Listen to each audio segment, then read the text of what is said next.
was your guys' weekend? Do we have anything fun to talk about? We weren't that fun this weekend because we didn't go to Outside Lands. We did go to Six Flags. Six Flags was great. Maya really didn't have a good time. Yeah. But I sucked it up. For my friend. We wore matching t-shirts. We literally look like... Wait, I'm actually going to insert a picture like right here because you guys like have to see this. It was insane. It was comedy. Did you see the TikTok? The raw TikTok? I was like, oh no, my digital footprint. And then I was like, it was already... It's already in the gutter. It's already gone. Anyways, cool. Well, welcome back to Get the Check. I'm Maya. I'm Annika. I'm Priya. So obviously the biggest news in this week was the release of GPT-5 from OpenAI. The initial thoughts were that the model was subpar and it did not achieve AGI like Sam Altman claimed that it would many years ago. And then the second thing we're going into is their launch of their 2 open weight language models, not open source, even though they call it open source, but it really isn't. And we're going to go into what these models are, the abilities it unlocks, and the industry impact.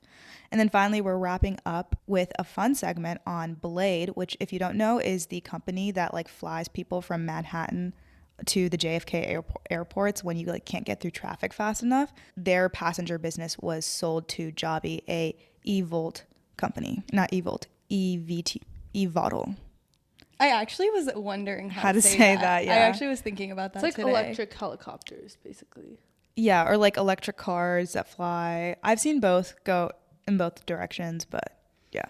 Let's get into it. So we're going to start off with GPT-5.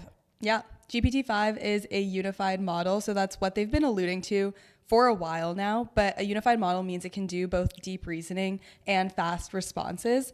And so we'll get into kind of how that works and like what architecture they're using. But I wanted to start off with your guys' initial thoughts and react to the community's initial thoughts. I was like on X in a deep spiral of what everyone thinks about it. But yeah, I feel like the first thing you learn, or when you join the workforce, but also like in relationships or in life, is like under promise, over deliver.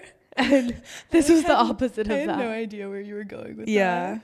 No, but I feel like that's the best way to put this. Like, it's not that the model was like bad on benchmarks. It's like in like mostly first or second place on like most of the big ones. I think it's more that like Sam Altman hyped it up so much. Like he literally posted a screen grab from like this Star Wars film, Rogue One, which I'm not a Star Wars buff, so I don't understand the context. But I think he was trying to say it's like a new dawn. Mm-hmm. And that made people think it would be like AGI. Well, so in his post, he says GPT-3 is like kind of talking to a high school student, GPT-4 is talking to a college student, and then GPT-5 is basically having a PhD expert in your back pocket in any domain. And many people disagree with that, especially because they didn't blow the benchmark out of the water, and those benchmarks that they did hit didn't really translate into like a feeling that it did better, similar to like how we saw in the Grok 4 release and them doing insanely well on humanity's last exam, but then it not being like a noticeable difference in when you go and use it.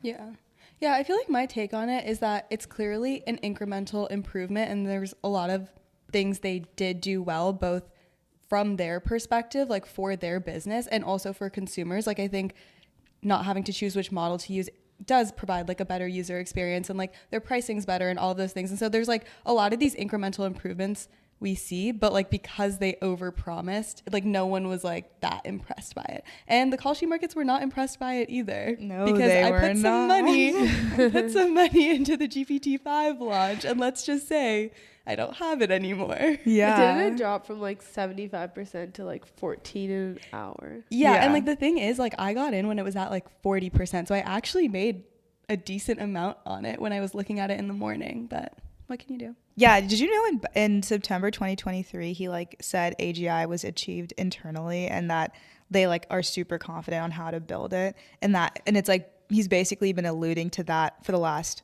2 years. When they released GPT-4 back in 2023, like they were like, yeah, AGI is like clear line of sight, and then like this GPT-5 release was supposed to be that.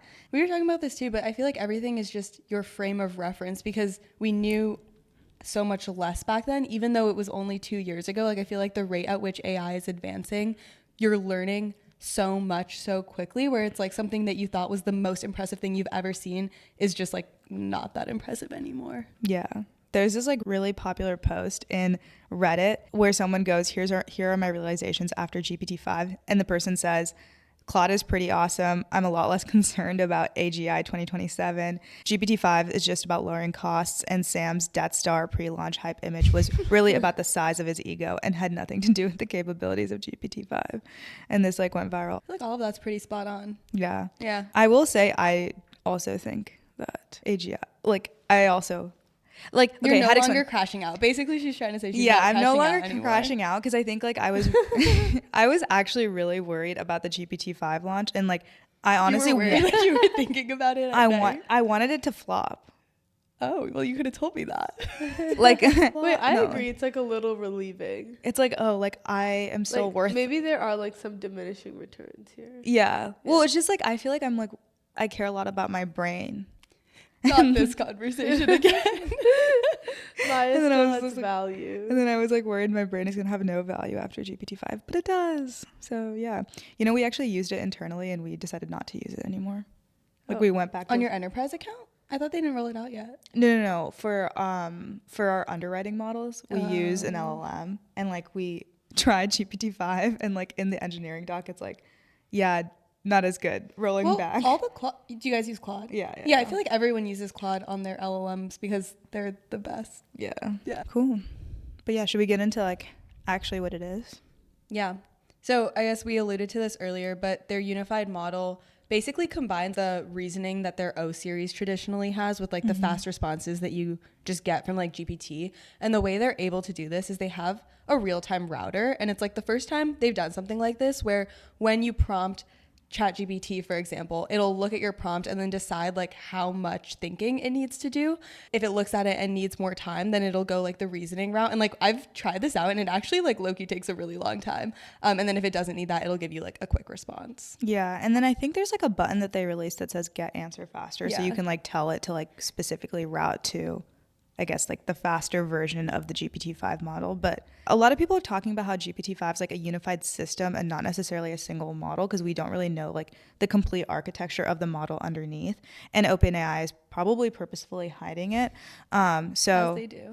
Yeah, so it gives like specifically researchers and developers less access to like having a choice, which might be, I don't know, less ideal. And so I think they're experimenting with how the market reacts to this.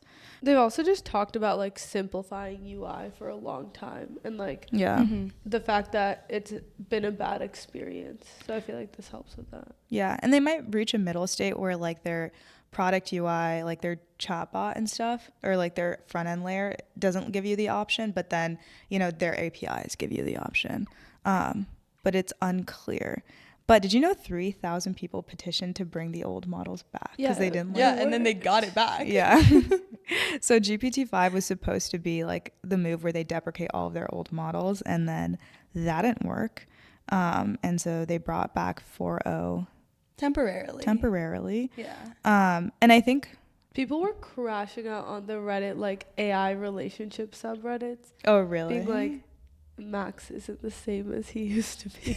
Moving on to how GPT-5 benchmarked, which I think there were really high expectations. And I think big picture, it is like ahead of the pack, I would say, like overall, but it's not expected to be in that position for more than like a couple of months. And Grok 4 Heavy was already better on like certain benchmarks like ARC. Yeah. I feel like benchmarks over time also just mean less and less because we care about different things that like when those benchmarks were created, it's just like we don't care if it can do math problems anymore, you know? Yeah, there's a lot of disparity between how models perform on benchmarks versus how models feel to the actual consumer. And no one's really sure what the gap is and how to close that gap, like how to come up with a benchmark that makes more sense or like feels more accurate. It's really hard. And the best, honestly, seems like the best option is still crowdsourcing benchmarks, like just people's internal rating, because that is the closest you can get to how someone feels. And so, yeah, it's going to be this continuous battle of like an OpenAI or an Anthropic or an AI lab doing some evals based on different benchmarks, because you can run them before you even release them, and then you just have to wait and see how the public responds. I'm sure internally they're going to also probably focus on figuring out how it feels to consumers. And clearly it's not doing that well because they had a major graph mishap during their live stream. Yeah. And it was so funny because I actually was watching the live stream and saw the numbers and I was like, no, like I must be wrong. Like I must be the problem here. Like basically the graphs, they had like the number like 69 or something, like lower than 52. Yeah.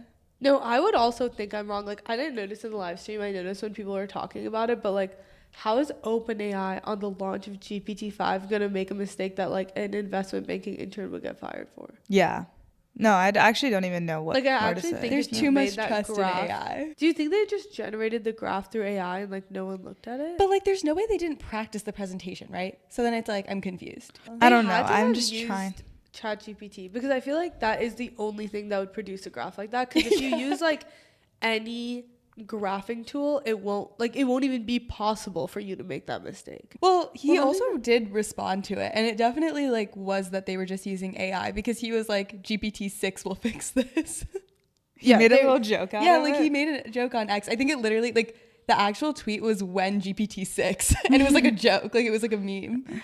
Damn. Yeah, I also like going back to the benchmarks thing. I think part of why they've also become less valuable is because like how different models are scoring is so close together. Like GPT-5 on Sweetbench Verified was 74.9, and then Claude Opus 4.1 was 74.5.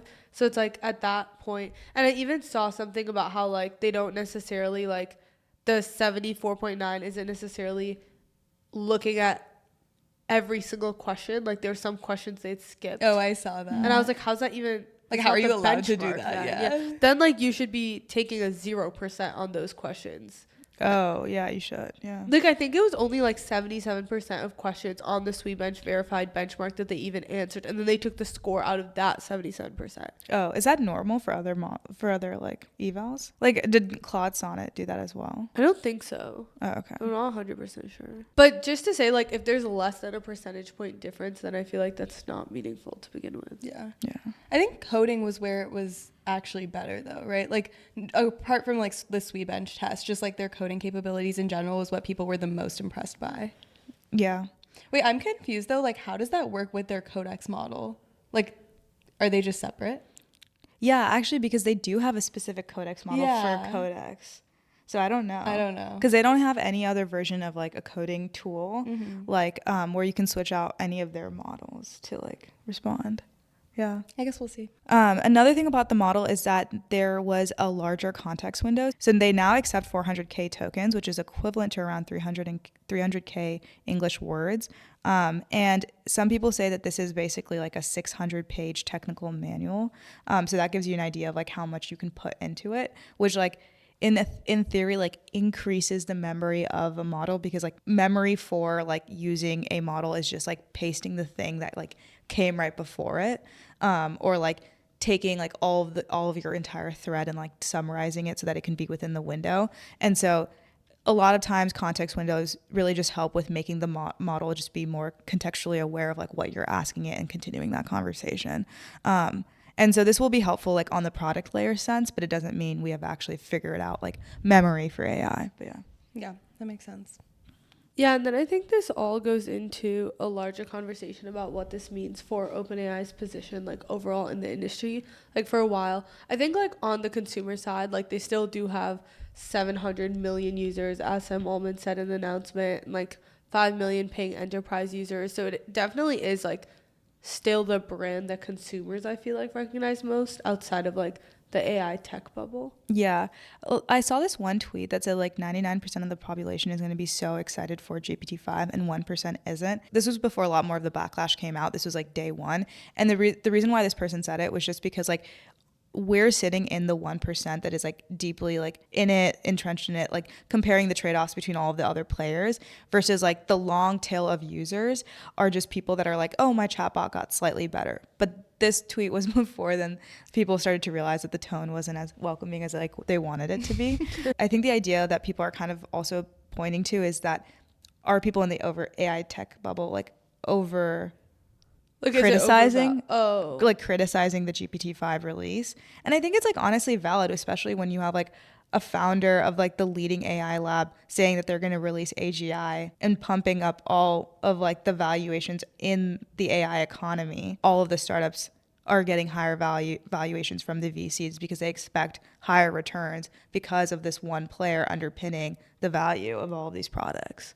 So, yeah, I mean, I get the criticism. Yeah, I think I see both sides of it because to most people, I also think ChatGPT is the first thing they used, and it's like so sticky that they're going to continue to use it, and it honestly doesn't matter what they do. Like I saw another tweet where it was basically like most people probably didn't even know that like O3 existed. Like people didn't even know that there were different models. Yeah. And so I think that like OpenAI is also playing into that by just like making the user experience like so much better. I think my take on all of this is that this was really beneficial for OpenAI because consolidation of all of their different models into one model decreases price significantly because now you're only like training and optimizing one model. And like to Maya's earlier point, like we don't know exactly what they're doing under the hood. And so maybe there's a few different things that they're still maintaining. But I think regardless, it lowers the maintenance of what you have to do. And like the real-time routing part of it actually lowers costs like significantly because now most queries that you ask ChatGPT, it can just like give you a quick answer. And so people that were using it for questions to think longer, you just like don't need to do that. And so like the idea is that it'll average out to be a way lower price. It also gives them like long-term margin flexibility, right? Like if in the future they need to become more profitable, like we've already seen other companies doing different things, like Anthropic has like stricter rate limits and like all of these different things. And another lever to pull there is just like routing more queries to like an easier model. Regardless, like I think right now everyone's giving them the benefit of the doubt where it's like probably based off of like what's best for the user, but like long term it probably won't be like that. Usually I feel like companies decrease transparency in these types of ways so that they can just like play around. Yeah, and for quick context, GPT-5 costs 1.25 per million input tokens versus like Claude Opus charges $15 for per million input tokens. So we're looking at like a 10 to 12x like markdown. Yeah. That's significant, especially for like AI product companies when you're thinking about closing the product gap. I was researching this before, but for example, a cursor loses $5 for every dollar that they like make. And this is really because the inference costs of serving the models to the users are way too expensive. Like literally one time at work, someone ran a $5,000 query on Cursor and we didn't pay for it because we just pay like the classic subscription fee. But anyways, given that, like I think these companies are looking for that 10 to 100x margin gain on the model cost, and OpenAI is delivering that to them. And so what this means is actually more value in the AI product layer, which means more funding in the AI ecosystem in general. So I actually think like, yeah, people are going to be crashing out and being like, oh, we didn't reach AGI. Like, is this AGI hype like all over it? It's like, no, like there's actually still way more value to be delivered. Like capabilities always like precede like value, and I think we're still not sitting at the current value of what we have for GPT-4. Like I still don't think we've built enough products to like harness the full value of the models out there. And so this is all to say that like I don't really think it's like that big of a deal. I guess I'm just more frustrated with the like baity nature of like Sam Altman. Yeah, well, he kind of has to be like that, but but yeah, no, to your point, I saw people refer to it as like the intelligence that you can get per dollar and how that is going to be a metric going forward that like people are going to track. And it could basically start like an LLM price war because Gemini and GPT-5 are priced like pretty similarly. And then Opus 4.1 is like way more. Yeah. But then people still prefer Opus 4.1, so they'll use it. But then at some point, like we are already seeing all the models converge and like basically get to the same point. And so like, what do you have? And it's like price. And then like to Annika's point, they can just like use that as a lever to like compete against each other. And so part of this release, like Sam Altman basically came out and said AGI is like losing its relevance, like the term is losing its relevance, and like GPT-5 isn't AGI, but like AGI is now going to have continuous learning and memory, and those are the things that's going to unlock AGI. Everyone thought that that GPT-5 was going to be AGI, and then he kind of moved the yardstick of like what it really means. And so I feel like people have been saying for a long time ASI is the thing for continual learning, and now I think they're redefining AGI as like ASI in a weird way. But I feel like it's, I don't know, I didn't really see many people react to this. Well, I also think it's like, who knows what'll happen, because like Meta could just like swoop in and like drop something and then define it for themselves. Yeah, I feel like what it really means is the fact that we're not seeing major leapfrog improvements because we're not seeing any algorithmic changes in these models just yet. Like GPT-5, they didn't talk about any sort of like unique architecture. Yeah. Like they didn't like push the boundary in any sort of way. They actually gave like very little detail into like how they built the thing. That little lack of detail makes me think that it's actually not the fact that they had something new, but that they didn't have anything new. Because like if they did have something new, they would almost want to like flex it a little bit. For sure. And you would see the difference. And so I think the bigger question that they're realizing is like, hey, our researchers aren't like making any breakthroughs right now that are like truly that big. And so we need to now focus a lot of our efforts on becoming profitable. Yeah. And they're all leaving, which is also tough. Yeah. What did they give? $1.2 million to each of them? Yeah. No. That's not 100 million. What? I said that's not 100 million though. It's not 100 million. It was 2 million, right? Over 2 years. Yeah. Cool. Well, moving on, we're going to go into their open weight model release. This happened a couple days before GPT-5, which was a little bit of a surprise to everyone because they didn't really say or allude to this coming out. But they released 2 open weight models. One is GPT-oss 120B, which is 120 billion total parameter, uses a mixture of architectures, and it activates around 5 billion parameters per token. And then they also have a smaller model which you can run on your MacBook Pro, called GPT-oss 20B, and that's 20 billion parameters, and it activates 3.6 billion per token. And both support 128K in the context token length, so that's like about a fourth of what we were talking about earlier, which is like, I don't know, like a 125-page report, which is still a lot. Yeah. No, it is a lot. Yeah.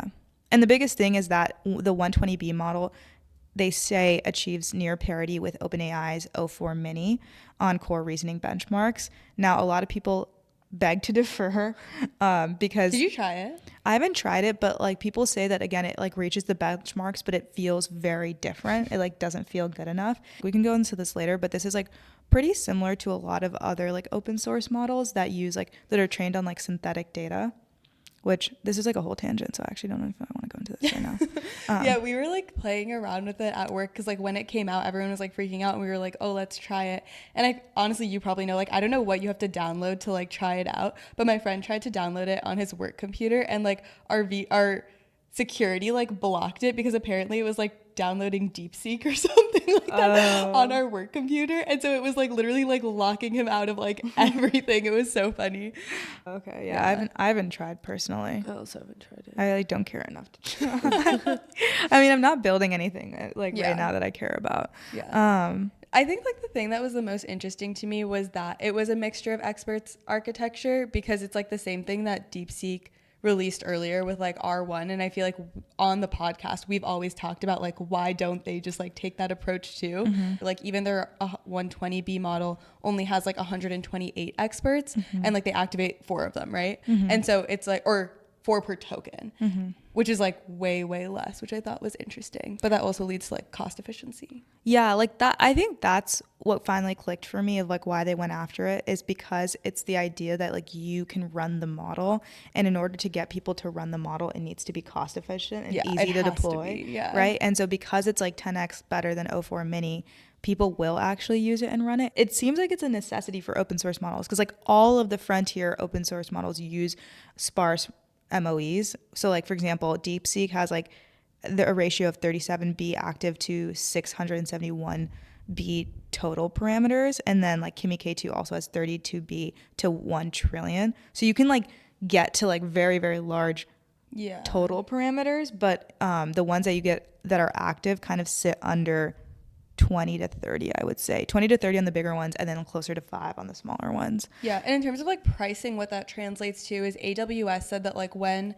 the model is served on Bedrock, it's 18x more price performant than R1. So like it's insane because you can actually cost efficiently run it. And like for their smaller model, I think you just need like a single consumer GPU, which like anyone can get. It's like not that hard to do. Like for the bigger model, I think you either need like what was it, an H100? An H100. Yeah, you either need an H100 or you need like multiple smaller GPUs. And so like maybe that's a little bit more difficult, but they're both like very accessible. Yeah. So then I was kind of getting into like, what are people actually going to use this for? Because I assumed that it would get used for research, but then there was this one blog post on Interconnects by Nathan Lambert, and he said, your favorite. Yeah, my favorite guy. Shout out. I love him. But he said that most researchers actually like to stick with the Quen models because they're a little bit larger. I actually don't even understand why, so I'm not even gonna try to think. But he said that the best model for researchers are dense base models from 1 to 7 billion parameters, and the fact that this is like a mixture of architecture model and not like a base model means that they can do less with it in research. I mean, yeah, I think they just did it because they felt like they needed to do it, and I'm sure, like we always said, they were probably working on it internally like this entire time, and it got to the point where like there was so much pressure. And I guess this gets into like why they did it, but there was so much pressure from like China, who's been releasing these models that everyone's been using. Also, the Trump administration like officially put out their AI action plan. Yeah. And so it's kind of like who's going to get to it first. And I think it goes back to like our previous conversation of OpenAI wanting to always be like the leader in the space. Yeah. Even if it's not necessarily like the best that they could do. It's like, I'm sure other people are going to follow in this path, but if they can be the first ones to do it, then they're the first ones people are talking about and thinking about. Yeah. And so in their blog post, they highlighted that they were really concerned about releasing open models because of safety. Like they thought that like people were going to like train these models to be like misaligned. They tried to train it so that it would help you in like biological attacks or chemical weapon attacks or whatever.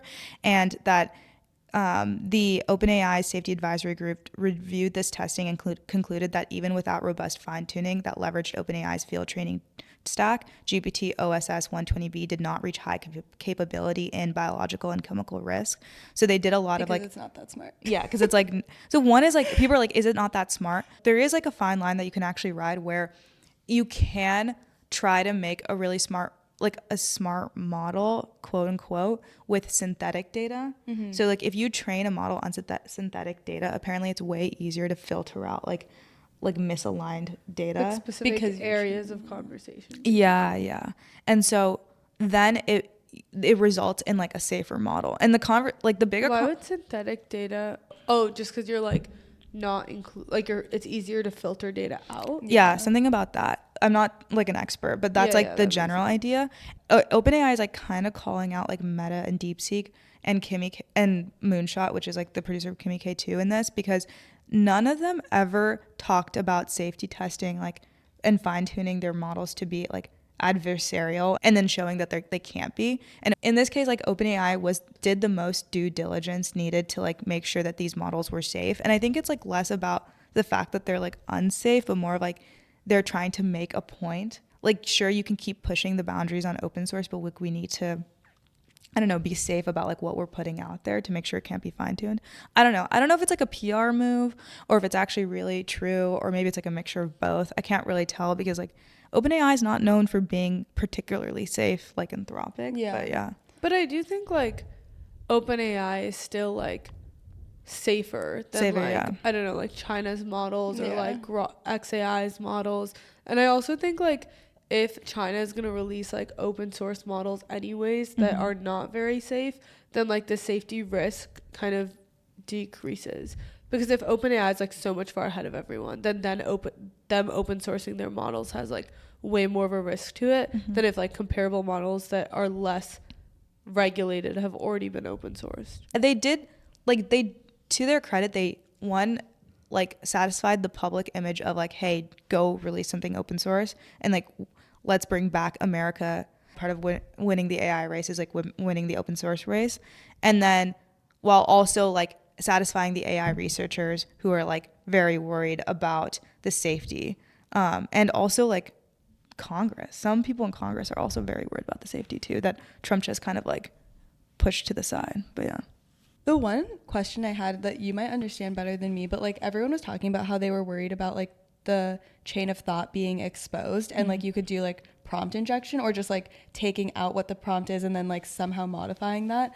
But I don't know. I was just wondering if you could like explain that more. So I actually don't know anything about that concern. The other concern that I saw was that China can now see the raw chain of thought prompting, and like because they can take the model, they can diffuse it into their other models, and because it's like so efficient to run, and they have like limitations on compute, and they have like a small number of like H100s, they're able to use the H100s to diffuse the open source models into their models, and then as a result can shave off like a year or half a year on releasing like the next biggest model for themselves. Good for them.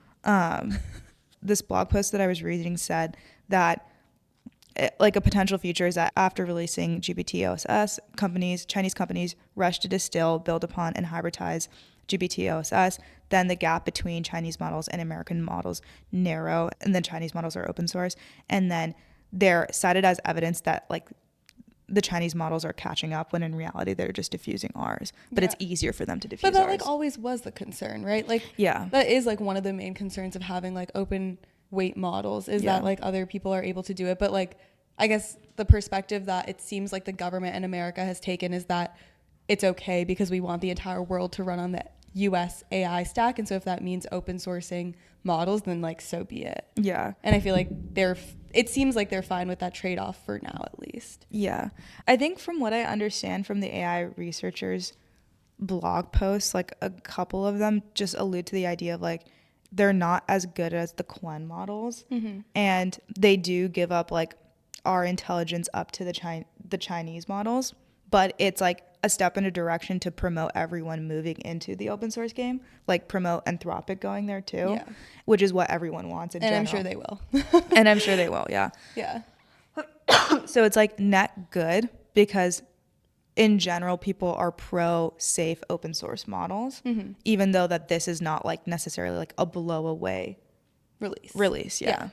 And I think like the final thing to touch on is like what the actual difference between open source and open weight is, because I feel like we and other people have like kind of been using them interchangeably, but they're not interchangeable, and there really are no like truly open source models in the way like there used to be open source code where you can literally see like the entire code base and like make changes to it, like make copies of it, like whatever it might be. Like even the other models like DeepSeek's models and those types of things, like we don't know all the data it was trained on. Like for a model to truly be open source, I would say the definition is that like you need to know every piece of information that like it was trained on, which I feel like that alone will never make a model truly open source. But then also like how they trained it, what the weights are, like all of those things. And so like these open weight models are taking a piece of that, showing people what the weights of the model are, and then basically like calling it an open weight model. But didn't China call their models open source? Yeah, and like that's something interesting I was reading about too, is like they say it's open source because it's in their benefit to say open source, but it's in our benefit to say open weight, and like that makes sense. Neither of them are actually open source. Like it's just like politically like and marketing wise what's best for you to say. Yeah. But like OpenAI has been like super clear to never say that it's an open source model. So I was actually wondering like what's the advantages of staying open weight and not open source, even though it's like quite obvious. Like obviously you don't want to like reveal all your trade secrets, but part of it I think is like all the training lawsuits behind collecting data, because like once you put a model out there, like you can't take it back. And so what if they used a base model that's like under a lawsuit that they're not really clear on? Did. Yeah. And so they don't want to admit to it. Their training data. Yeah. My guess is like they used some sort of base model and then used a lot of synthetic data to train it, because based on how like Microsoft Phi models were trained, which are a bunch of like SLMs that are also open source, the idea is like to train on synthetic data just because it's like easier to control and safety tune it or whatever.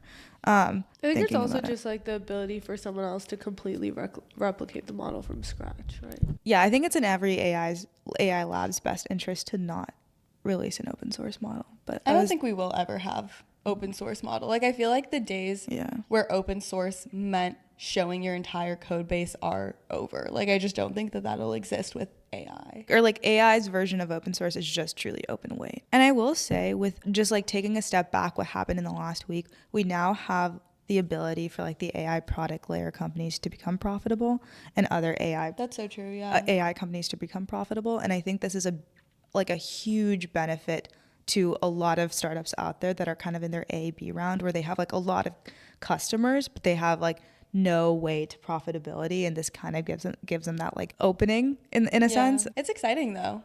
We love AI. Jinx. Moving on to our last segment of the day, which is our Get the Check segment. And today we were talking about if Blade would get our check. And they recently announced that they are selling their passenger division to Joby Aviation for $125 million. And this covers both their US and European operations, terminals that they have access to at like JFK and stuff, and also their brand and like name, because the other brand is going to rebrand to Strata, and they are going to focus on like medical organ transportations, which is a division that they already had. And this company like really became popular because everyone was like posting these like screenshots about how you could go from like Manhattan to JFK or something for like cheaper on Blade, which is like a helicopter service. It's like Uber for helicopter. It's like cheap. Yeah. You could go for cheaper on Blade than like Uber. And they also integrated it into the Uber app. Yeah. So it they literally saw that it was cheaper in the Uber app to like take a helicopter. And it's like, it's funny because like you'll see a lot of influencers being like, oh, I couldn't make my flight, so I had to take a Blade. And I'm like, okay, I wish I was rich as you to just like decide that my flight was worth that much to me. But yeah, so Joby is going to acquire them for, like Annika said, $125 million, and it'll give them access to their loyal customer base, which I think is like around 50,000 passengers so far. Like a year, yeah. Yeah, and going into their business model, they earned $102 million in revenue, but they only earned $3.6 million in profit in 2024. So they haven't really been able to like actually make this a viable business despite how long they've been around. I think since 2017. Also something. The fact that they're a public company. I mean, they did go public. Yeah. Oh, I didn't even know that. They did go public via SPAC in like 2021. So I don't know how legit it is. Okay. But they are in fact a public business, and they are planning to stay public. They're just going to like rebrand. I think they're going to change their ticker and like rebrand, but they are still planning to like continue to operate normally with their like medical devices, medical division. But the CEO is going to Joby. Yeah. And their medical division is making $20 million a year in profit and $150 million in revenue. Yeah. So it makes sense, like, why they kept that division and why Joby doesn't super care about that division. Well, it makes sense why they wouldn't care about it because of what they want to do, which we'll get into. But from like the perspective of Blade, it was like 20 million versus 3.6 million. So it's like they're making 5x on their medical business versus like their passenger business. And on top of that, like looking forward, the margins on that business are like way, way higher too. So it's like 13% on their medical business versus 3% on their passenger business, which makes sense because you have to maintain like all the overhead, and like you also have to provide like a customer experience because it's like you have these like influencers coming to your terminal, so like you probably have to have all the nice things and things like that versus transporting like organs no one cares about. Well, I think I would pay 10x to get a heart than to take a flight, you know? Which makes it just makes sense. Like you'll always need organs to be transferred, and so it totally makes sense that like their passenger business isn't doing probably as well. There's also, it's like if Uber's had such a hard time becoming profitable and like that everyday person's taking it, like there's just like so much of a smaller TAM for like luxury helicoptering within like the same state. Like most of it was like, oh, like New York to the Hamptons. I was like, gonna say they're literally like always going to the Hamptons. Wait, you know where we saw Blade was at New York Tech Week last year? I'm sure we did. Oh, that's like the one time I've seen a Blade land somewhere. Yeah. Oh, interesting. So if you're asking the question, which I'm sure everyone's asking, why would Joby acquire this business? And it's because Joby is focused on building eVTOLs, EVOTLs. We're back to this conversation. Basically, they're just like aircrafts that are battery powered instead of using fuel, so they make them more cost efficient. And the idea is that flights should be around 30 to 40% cheaper than an average helicopter, and they're easier to maintain, they're easier to build, and so Joby is not there yet in terms of being commercially available. They've completed like 21 test flights in Dubai because it's very easy to, but they plan no regulation. No regulation. And they're 70% through the FAA regulation. But their plan is to like release to the public sometime in 2026 or like start some early version of commercial flights then. In Dubai. Yeah. And they also have been doing this where they acquired Uber Elevate in 2020. Oh, interesting. Which is like another similar business to Blade. And so I think people are just like, yeah, we can't make this profitable. Like the only just take it on. Yeah, like the only way to make it profitable is to use the eVTOLs. Yeah, I swear that's not. It has to be electric VTOL. Like, should have looked this up. Oh, VTOLs. Oh, I spelled it like differently in different places. It's VTOL. Oh. No, it just like sounded really dumb. It's okay. Not the first time on this pod. Well, I feel like we should do like get the check for each of them because I feel like I'm like relatively bullish on what's it called Strata. Yeah. But I'm like less bullish on Joby just because I get how like their margins would be better because it's electric, so it's cheaper. But I feel like they're like pre-actual product. It's gonna be a ton of regulations to even get there, and then they're paying like $100 million for like what, like access to terminals at an airport and like 50K passengers. Like what is that at the end of the day? Like an email list? Like what does that even mean?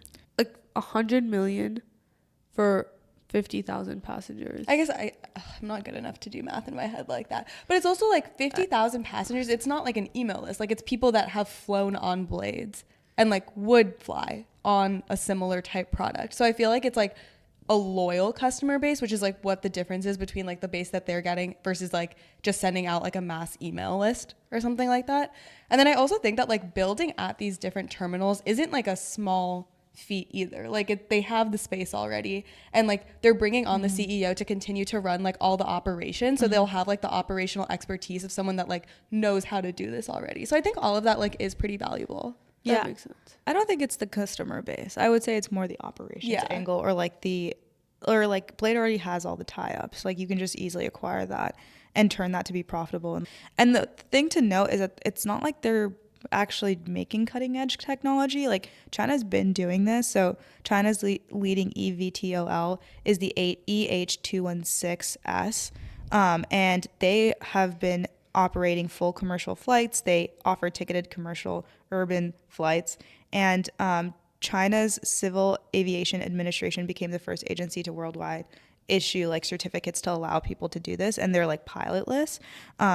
So they're pilotless. Yeah, they're fully like. But these are not pilotless, right? Or they are? I actually don't know if Joby's are, but the EHangs are. The EH216 Oh, is that like are. the whole point of why like this would be profitable? Yeah, part of compared to, is it just the fuel cost, or is it also that you don't need a pilot? It's both. Yeah. And I don't know if Joby's first version is pilotless, but the idea is that they all become pilotless.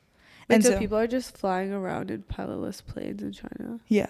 There's like never a malfunction. They probably wouldn't tell us if there was. I mean, there's nothing in the news. If you have been on one of these Chinese flights, let us know. Yeah. Let us know. Yeah. The primary purpose right now is just for like tourism and stuff. But in the future, I mean, you can use it for anything, like shuttles, medical stuff, luxury stuff. Yeah, sports. and they also do have like competitors in the United States as well. No one that's like as far along as them, although another one is also public via SPAC from 2021. It's like called Archer Aviation, and all of them have backing from like pretty big people.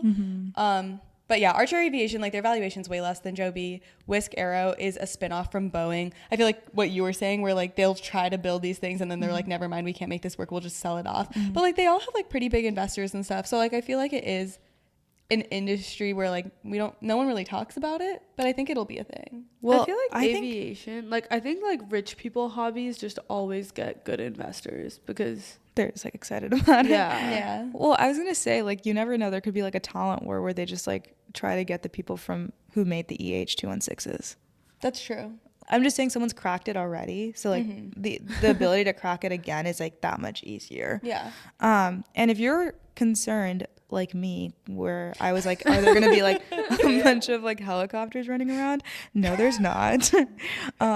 EVTOLs will always be more expensive than any ground transportation. So it's truly just for like unique circumstances. At least that's what we think it'll be. Like for now. I don't know. Maybe flying cars are the future. But honestly, like, who are the people that we're like not giving jobs to? Is it the FAA? The air traffic controllers? Also, dude, like with that, we're fucked. I feel like flying cars have been like one of the technological innovations that people always thought was gonna come. Like when you see like people in like 1950s, their rendering of like 2000s, that's like what they could think of. Yeah. But instead, it's AI. we have GPT-5, which That's still called can't GPT. do like A graph. like, no, or math. There was one that was like 11.3 equals like x plus like something. Like it was literally basic arithmetic. It was like number equals x plus number. Yeah. And there were it was 2-digit numbers. And it was wrong. I spent so much time looking at that. I was like, what the? I actually want to just like fast forward 60 years and be like, what? You don't want to. You Why would literally you do crashed that? out about a bull case scenario about 2 years from now when we read AI 2027. No, like what if in 60 years we're like, yeah, nothing came of that? I don't think that'll be true. Also, we only have 4 months left in the year, which I was crashing out about earlier I was today. crashing out about that too. Oh, I've been crashing out about turning 25. Oh, well, I've had that crash. Actually, I didn't crash out. I'm totally fine being Honestly, 25. I crash out more about like the year Yeah, changing. me too. Yeah. Oh, I always crash out about getting a year older. There's like 3 years left to find husbands, which is like, that is really making me crash out. I feel like there's more like 2 years left. Wait, really? You guys are worried about that? I guess that makes sense. What is it? What else is there to be worried about? Like my Yeah. friends are fine, my job's fine. Like nothing else is time constrained besides having kids. Like what else is time Yeah, I constrained actually for agree us? too. I feel like that is the thing I crash out. That's why I care. Otherwise, I wouldn't care about getting older. Yeah, like Oh, I guess the I'm other just, thing like, is like making enough money, but like I feel like when your basic needs are met, like making enough money is like you're always gonna feel behind, but it's not like an actual issue in your life.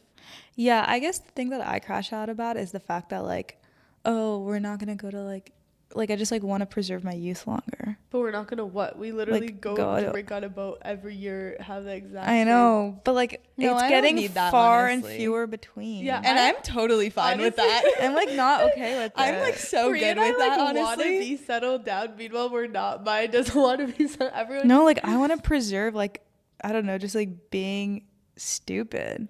No, for but do you longer. not think that like could you not see us like 20 years from now like on a boat, hopefully on a yacht 100%. in Europe drinking? Like Yeah, 100%. No, like that seems lit, but like I actually think like our life right now is more fun.